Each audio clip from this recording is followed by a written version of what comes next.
Segunda carta de Paulo a Timóteo.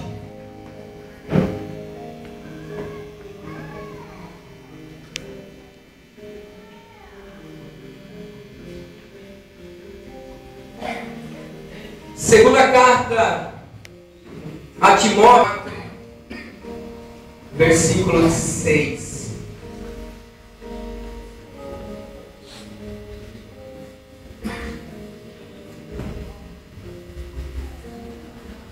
Todos encontraram? Diz assim a palavra de Deus: porque eu já estou sendo oferecido por sacrifício, e o tempo da minha partida está próximo. Combati o bom combate, acabei a carreira e guardei a fé. Desde agora a coroa da justiça me está guardada, a qual o Senhor, justo juiz, me dará naquele dia. E não somente a mim, mas também a todos os que amarem a sua vinda. Procura vir ter comigo depressa, porque Demas me desamparou, amando o presente século, e foi para Tessalônica, Crescente para a Galáxia, Tito para a Dalmácia. Só Lucas está comigo. Toma Marcos e traze contigo, porque me é muito útil para o ministério. Também enviei Tíquico a Éfeso. Quando vieres, traze a capa que deixei em Troade, e os livros, principalmente os pergaminhos.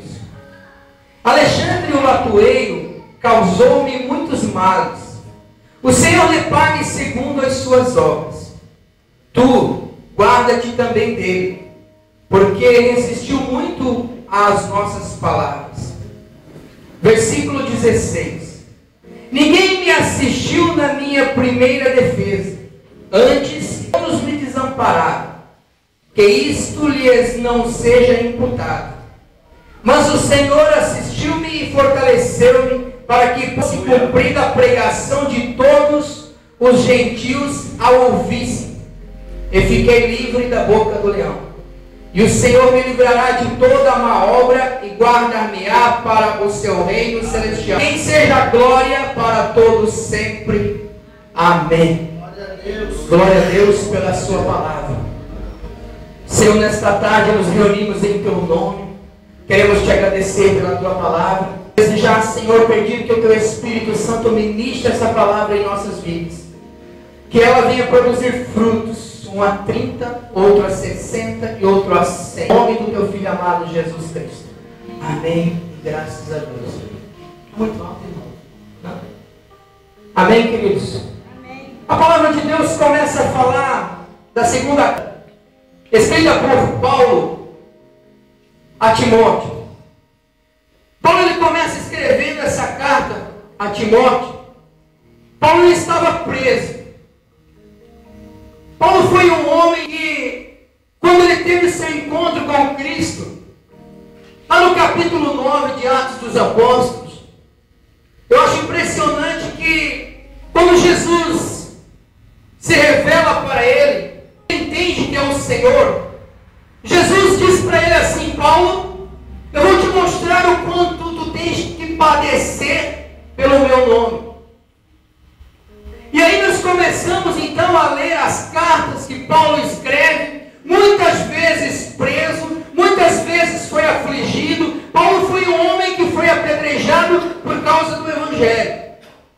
Mas foi um homem que escreve a maioria do Novo Testamento, amém? Paulo foi um homem que abriu muitas igrejas, levantou muitos ministros de Deus. Paulo foi tremendamente usado pelo Senhor para pregar o Evangelho aos gentios.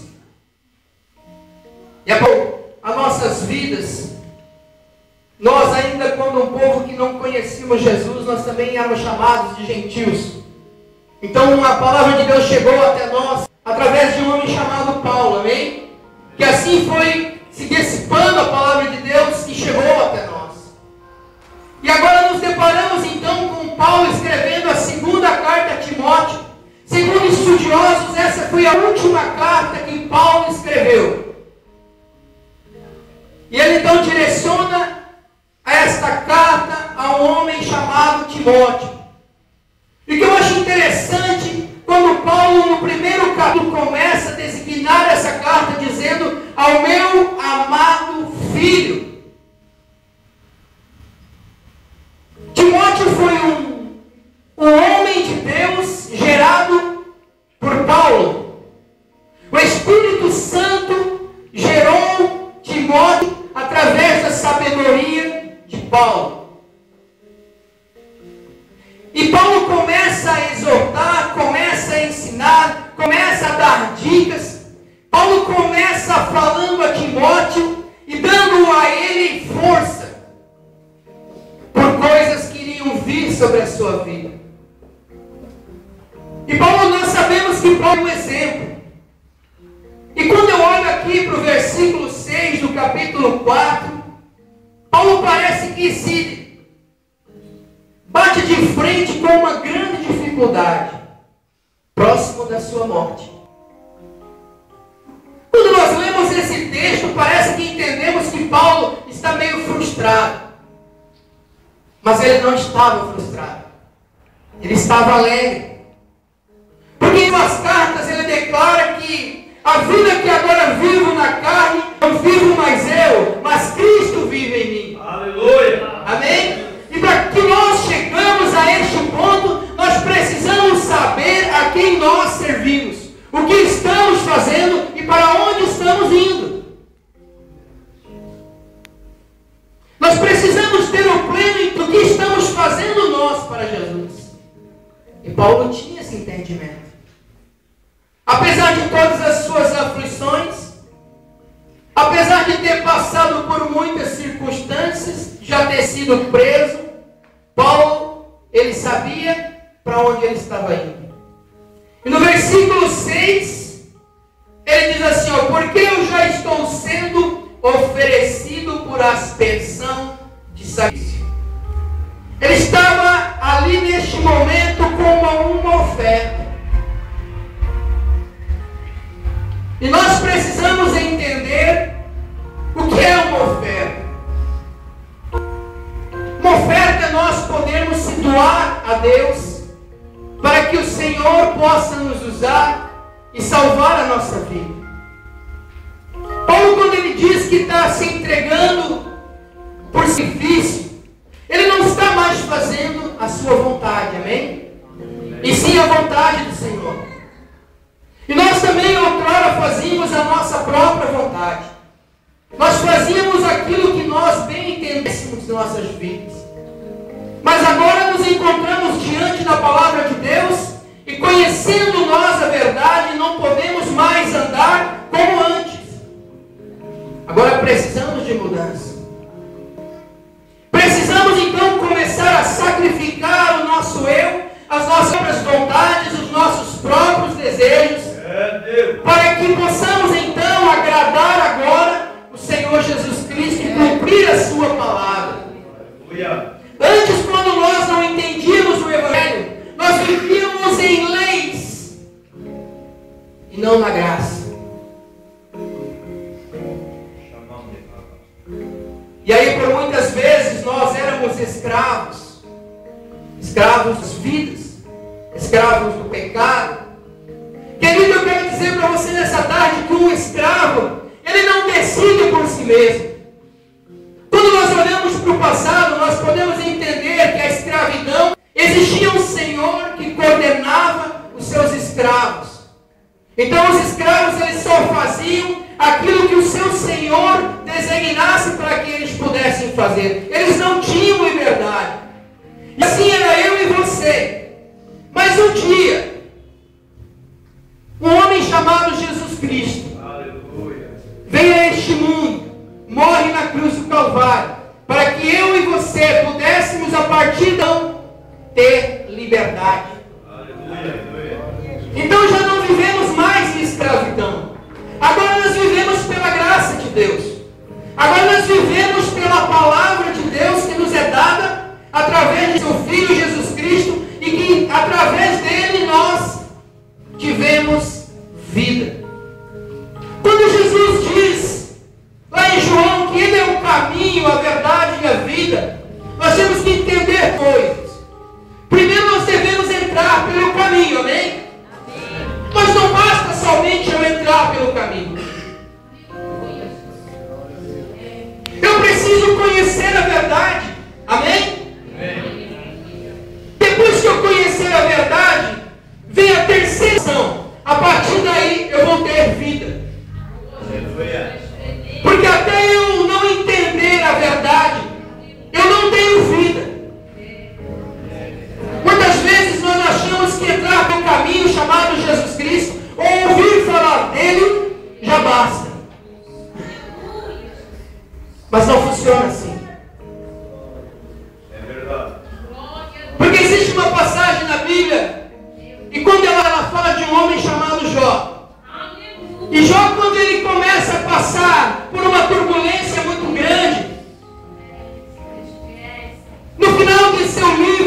temos que poder enxergar pela fé, amém? Não nós ouvir falar.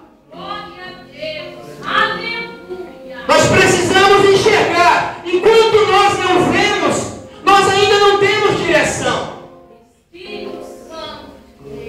Nós precisamos ver.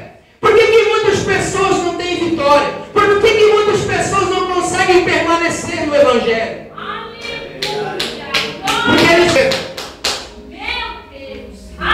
Jesus, quando ele veio e começou a curar algumas pessoas, e entre elas o cego, ele não estava simplesmente ali dando uma visão natural, mas ele estava também com seus olhos espirituais, para que eles pudessem ver. Jesus não quer simplesmente fazer um milagre no meu corpo e no teu corpo físico. Jesus quer fazer um milagre na nossa vida para que nós possamos entender quem é Jesus. Quem dera que eu e você um dia, ao findar a nossa vida nessa terra e partir para a eternidade, nós possamos dizer que nem o apóstolo dos gentios falou: combati o bom combate, guardei a carreira e acabei. E guardei a fé. Eu acabei. Eu combati o bom combate. Eu acabei a carreira. Mas eu guardei a minha fé. Você sabe o que o Senhor quer de mim e de você? Que nós possamos guardar a nossa fé. Quando eu olho a vida de Paulo, eu vejo muita turbulência na vida desse homem. A Bíblia nos diz que ele era um grande perseguidor de cristãos. Paulo foi um homem que, se nós olharmos com os olhos humanos, ele deveria ter sido morto. Ou não deveria ter sido morto? Deveria. Aleluia. Paulo deveria ter sido morto pelas atrocidades que Paulo fez.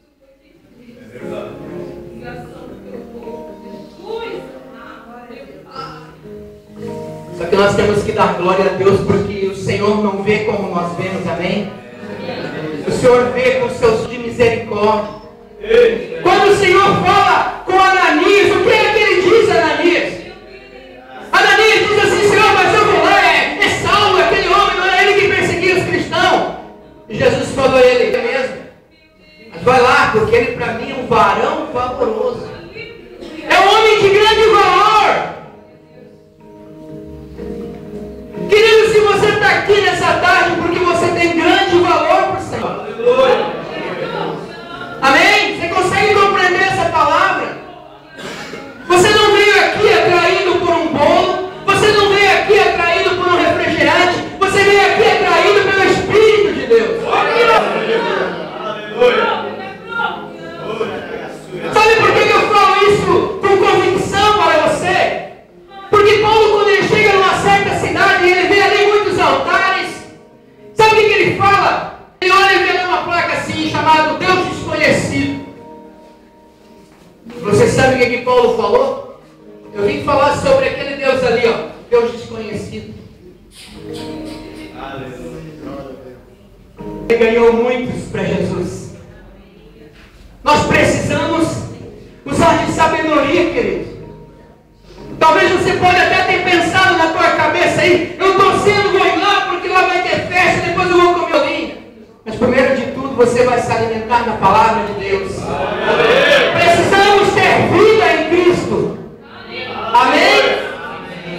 Então, quando eu olho aqui, voltando para a palavra, onde Paulo começa a falar a Timóteo: porque eu já estou sendo oferecido por aspersão de sacrifício, e o tempo da minha partida está próximo. Combati o bom combate, acabei a carreira e guardei a fé. E agora, nos voltando para a cruz do Calvário, eu vejo Jesus também abertos, dizendo: Pai, está consumado. Acabou. Agora não impera mais a lei, agora é a graça. Quem determina agora, Paulo? Porque a mim foi me dado todo o poder sobre os céus e na terra. Agora a morte não tem mais poder, e sim Jesus, amém, querido? Amém. Agora não é mais Satanás que reina, agora é Jesus. Aleluia.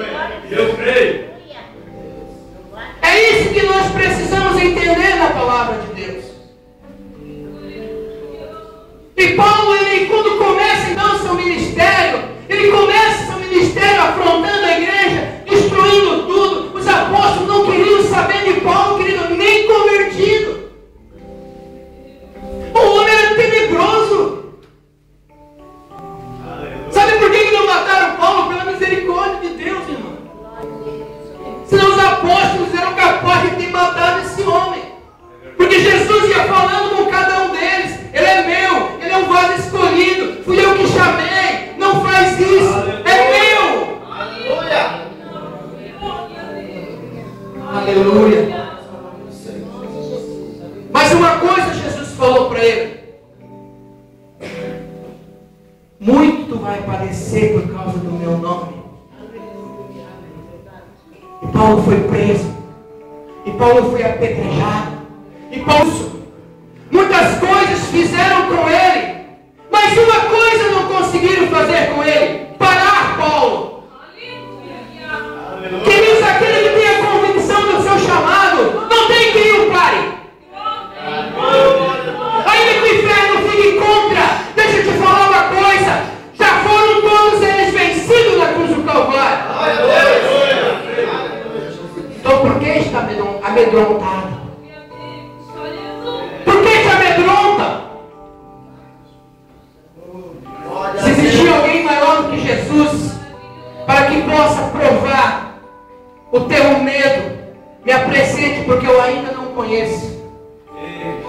Então não há motivo para ficar amedrontado. Não há motivos para voltar para trás. É motivo de ir em frente. É motivo de continuar, de persistir, de bater. Aleluia.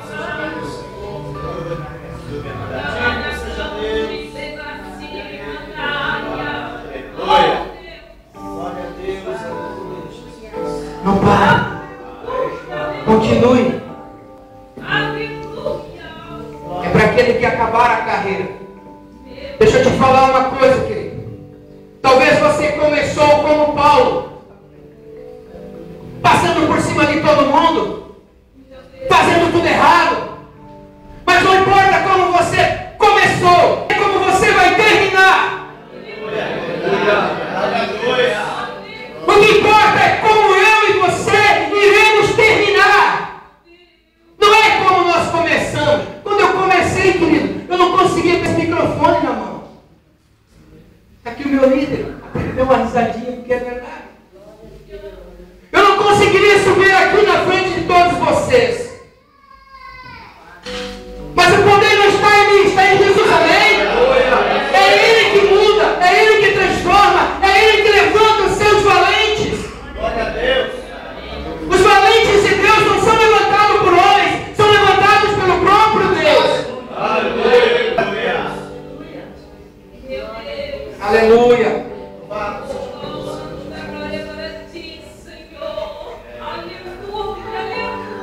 Talvez você me pergunte: mas irmão, o que é isso?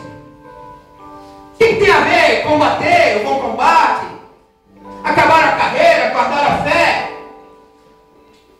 Onde você quer chegar? Quero chegar no versículo 8, acompanhe comigo. Louvado seja Deus. Aleluia. Desde agora a coroa da justiça me está guardada, a qual o Senhor, justo juiz, me dará naquele dia. Aleluia. E não somente a mim, mas também os que amarem a sua vinda. Aleluia. Você está esperando Ele? Você está amando a sua vida?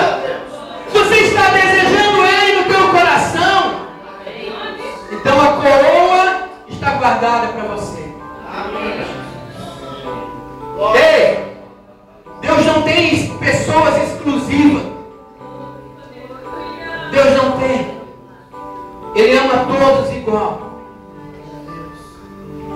Mas existem pessoas que conseguem tocar o coração de Deus de forma diferente. Às vezes nós não conseguimos entender o trabalhar de Deus. Muitas vezes nós não conseguimos compreender por que Deus levanta um e não levanta o outro. Por que Deus chama um e o outro não. Isso não depende de Deus. Isso depende de mim, depende de você. Algumas coisas não dependem do Senhor, depende de nós. Abandonar o pecado não depende de Deus, abandonar o pecado. Depende de mim abandonar o pecado. A intimidade não depende de Deus, a intimidade depende de mim. Eu tenho que querer, eu tenho que buscar, eu tenho que me aproximar, eu tenho que desejar mais do que a minha própria vida. Eu falo isso para você por dentro da palavra de Deus. Porque aquele que amar o seu pai, sua mãe, seus filhos, mais do que a mim, não é digno de mim. Aquele que amar a sua vida mais do que a mim, não é digno de mim. Quando Jesus um convite a mim e a você sabe o que ele falou? Quem quiser vir após mim, negue-se a si mesmo. Aleluia. Negue-se a si mesmo. Os meus desejos e os teus desejos não importam a Deus. Aquilo que eu quero, aquilo que você quer, não é a vontade de Deus. Porque se fosse assim, então em vão Jesus teria morrido por mim e por você. Porque Ele veio nos apresentar uma nova vida. Quando eu olho para o capítulo 3 de João, João começa a falar de um grande amor de Deus. E diz que Deus amou o mundo de tal maneira que Ele deu o seu Filho unigênito para todo aquele que nele crê não pereça, mas tenha a vida eterna. A vida eterna não depende de coisas de homens. A vida é chamado Jesus Cristo, que morreu e ressuscitou ao terceiro dia. Glória a Deus. E outra passagem que me recorda em capítulo 13 de João, quando Jesus tem um encontro com Nicodemos à noite, Jesus olha para ele e não vê ele como mestre da lei. Jesus olha para ele e vê ele como miserável e diz para ele: Nicodemos, necessário é nascer de novo. Meu Deus. Aquilo que tu tem, Nicodemos, para mim não vale nada. Necessário é nascer de novo, querido. Necessário é nascer de novo. O que é nascer de novo?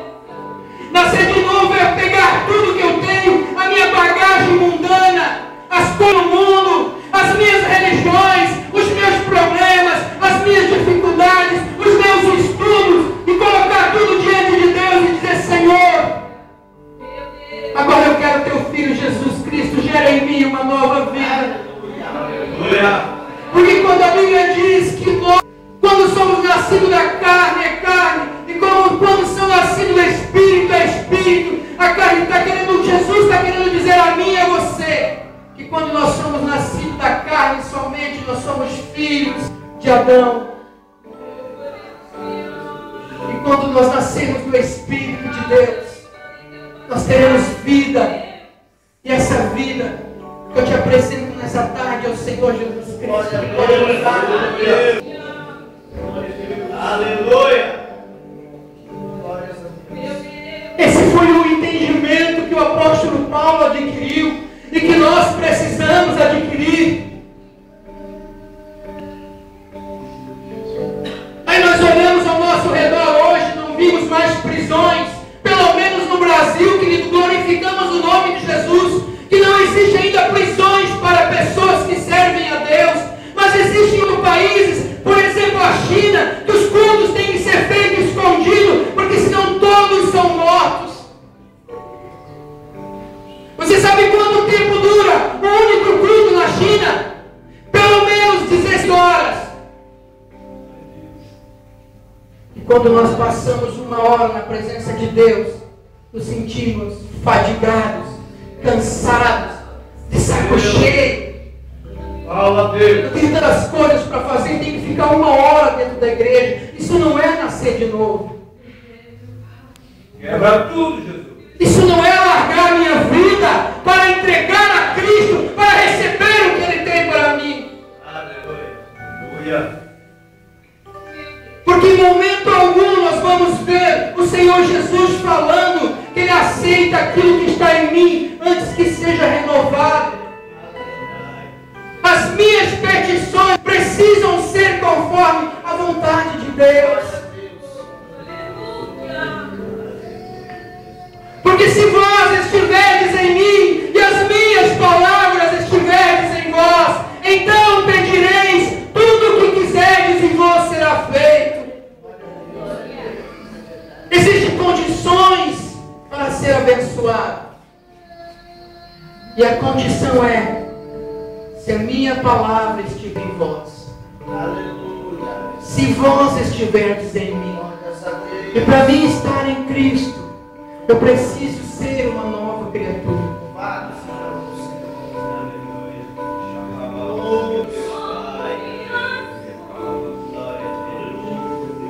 Nós precisamos amar a vinda do Senhor. Nós precisamos desejar as coisas do céu. A palavra de Deus diz que nós fomos abençoados com todas as sortes de bênçãos nas regiões celestiais. Se é nas regiões celestiais que estão nossas bênçãos, por que ainda olhamos para o mundo? Por que ainda olhamos para as coisas dessa terra? Devemos olhar para cima, porque estão nas regiões celestiais. E se nós olhar para a terra, não encontraremos nada, porque elas não estão aqui. Amados, a nossa salvação, ela não vai começar quando nós chegarmos lá no céu. A nossa salvação já começou. Quando eu e você aceitamos a Jesus, já começou a salvação para nós. Não precisamos nós esperarmos chegar na glória para viver uma vida com Cristo. Lá vai ser a plenitude da vida com Cristo. Mas aqui nós podemos sim viver uma vida separado para Ele. O que você acha que a palavra santo significa? No original ela quer dizer separado. Então tem como você e eu ser santo. Santifique-se. Pois a palavra de Deus diz que aquele que é santo, santifique-se ainda mais. Busque mais. Busque mais. Ainda tem mais, querido. Busque mais a presença de Deus. Ainda tem mais. Glórias a Deus. Olha só o que Paulo fala para Timóteo no versículo 9. Procura vir ter comigo depressa. Tem alguém pedindo para você, irmão, que você vá depressa? Quem não queria ter um pai espiritual que nem Paulo era para Timóteo? Sabe o que esse versículo está falando? Está falando de paternidade espiritual.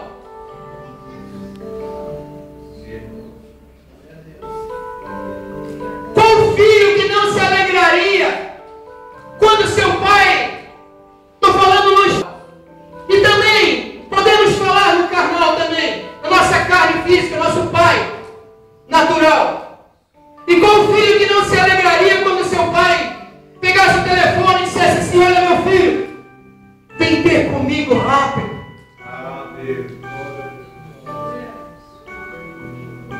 Isso é bênção de Deus, irmão. Meu filho, eu sinto a tua falta. Vem ter comigo rápido. Já não me resta muito tempo. Eu vou ser oferecido em sacrifício. Mas antes eu quero te ver. Vem! E Paulo começa a ensinar a Timóteo. Se nós voltarmos no capítulo 3, olha só o que Paulo diz lá no versículo 10. Tu, porém, tens seguido a minha doutrina. Olha só os elogios que Paulo faz a esse homem chamado Timóteo. Tu, porém, tens seguido a minha doutrina. Um modo de viver, intenção, fé, longanimidade, amor, paciência. Você sabe quem era Timóteo? A Bíblia não fala, eu vou falar para você. Sucessor de Paulo.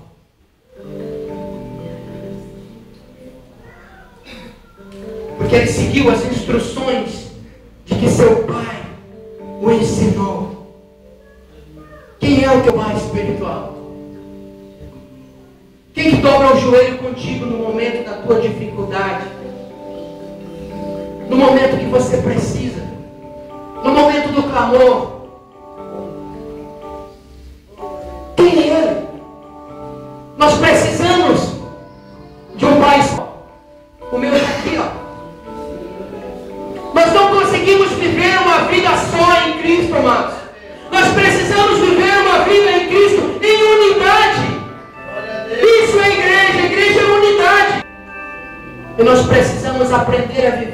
forma, em unidade. Nós precisamos de pessoas que ministrem sobre a nossa vida. Ei, não adianta você querer viver uma vida só em Cristo, querido. Tem coisas que você vai aprender somente pelo teu pai espiritual. E quando Paulo ele faz esses elogios a Timóteo, eu me regozijo nisso, porque vale a pena ensinar. Não importa se você tem 10 filhos espirituais, 15 filhos, mas pelo menos um vai te ouvir. E já valeu a pena o teu tempo. É verdade. E já valeu a pena. Versículo 11. Perseguições e aflições, tais quais me aconteceram em Antioquia, em Icônio, em Listra. Quantas perseguições sofri, e o Senhor de todas me livrou. O Senhor de todas me livrou. Você conseguiu entender? Vale a pena doar a nossa vida para o reino de Deus. Vale a pena. Versículo 12. E também todos os que piamente, agora é uma promessa sobre a tua vida e sobre a minha vida. Preste atenção. E também todos os que piamente querem viver em Cristo padecerão perseguições. Versículo 13. Mas os homens maus, enganadores, irão de mal a pior, enquanto enganando e sendo enganados. Mas aquele que permanecer será salvo. Coloque-se de pé. Aquele que permanecer, este será salvo.